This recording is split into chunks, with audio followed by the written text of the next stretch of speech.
ഭംഗിയുള്ളൊരു സിനിമ. ഗിരീഷ് ഷെഡി himself is a promise. അയാളുടെ ബാക്കി സിനിമകൾ പോലെ തന്നെ തുടക്കം മുതൽ ഒടുക്കം വരെ എൻ്റർടൈൻ ചെയ്യിപ്പിക്കുന്ന ഒരു കിടിലൻ പടം. ബേസിക്കലി ട്രെയിലറിൽ കാണുന്ന പോലെ ഇതൊരു ലവ് സ്റ്റോറിയാണ്. പക്ഷേ റൊമാൻസ് മാത്രമല്ല, കട്ടയ്ക്ക് നമ്മളെ രസിപ്പിച്ച് ചിരിപ്പിക്കുന്ന വിധത്തിലുള്ള കുറേ മൊമെൻറ്റ്സ് ഉണ്ട് സിനിമയിൽ. നിവിൻ പോളി എന്താ രസം. ഒന്നാമത് അങ്ങേരുടെ സേഫ് സോൺ പരിപാടിയാണ് ഈ റോം കോം ഫീൽ ഗുഡ്. അതിലേക്ക് ഗിരീഷ് ഷെഡിയും കൂടി വന്നപ്പോൾ സംഭവം ടോപ്പ് നോച്ചായി. നിവിൻ പോളിക്ക് മാത്രം ചെയ്യാൻ പറ്റുന്ന കുറേ പരിപാടികളുണ്ട്. അങ്ങേരുടെ expressions, comedy timing, body language, ചില റിയാക്ഷൻസ് ഒക്കെ, അതൊക്കെ ഈ പടത്തിൽ അത്രയ്ക്ക് രസമായിരുന്നു.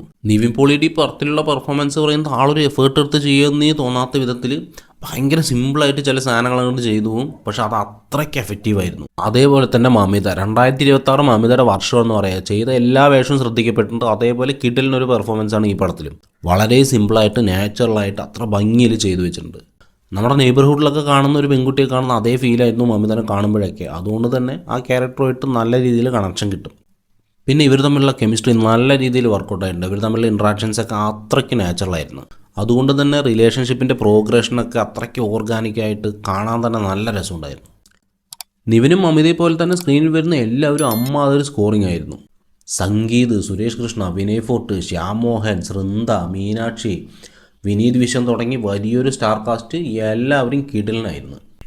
എൻ്റർടൈൻ പോർഷൻ്റെ വലിയൊരു ഭാഗം തന്നെ അവരുടെ കയ്യിലായിരുന്നു. അതേപോലെ എടുത്ത് പറയേണ്ട ഒരു പെർഫോമൻസ് ആയിരുന്നു റോഷൻ ഷാനവാസ്.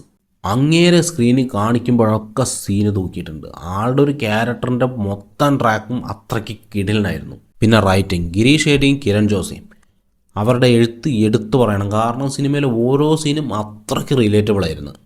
നമ്മുടെയൊക്കെ ചുറ്റും നടക്കുന്ന കുറേ സംഭവങ്ങൾ ആളുകളിലൊക്കെ കാണുന്ന അതേപോലെ ഒരു ഫീലായിരുന്നു പടം മുഴുവൻ. അതേപോലെ കുറേ റെഫറൻസ് പരിപാടികളുണ്ടായിരുന്നു. എല്ലാം നമ്മളെ ചിരിപ്പിക്കുന്ന തിയേറ്റർ ഹൈ മൊമെൻറ്റ്സ് ആയിരുന്നു. ടെക്നിക്കൽ സൈഡിലും സിനിമ ക്ലീനാണ്. പടം പോകുന്ന മൂഡിനോട് പെർഫെക്റ്റ്ലി മാച്ച് ചെയ്യുന്ന മേക്കിംഗ്. ആവശ്യമില്ലാത്ത വലിയ ടെക്നിക്കൽ ഗിമ്മിക്സ് ഒന്നും കാണിക്കാൻ ശ്രമിക്കാതെ സിനിമയ്ക്ക് വേണ്ട വിധത്തിലുള്ള ഒരു ക്ലീൻ പ്രസൻറ്റേഷൻ. പിന്നെ മ്യൂസിക് ആൻഡ് സോങ്സ്, ഗിരീഷ് ഷെഡിയുടെ പഴയ സിനിമകൾ പോലെ തന്നെ എല്ലാം സിറ്റുവേഷണൽ സോങ്സാണ്. അത് സ്വാഭാവികമായിട്ട് സിനിമയുടെ ഇടയിൽ അങ്ങ് വന്നു പോകും.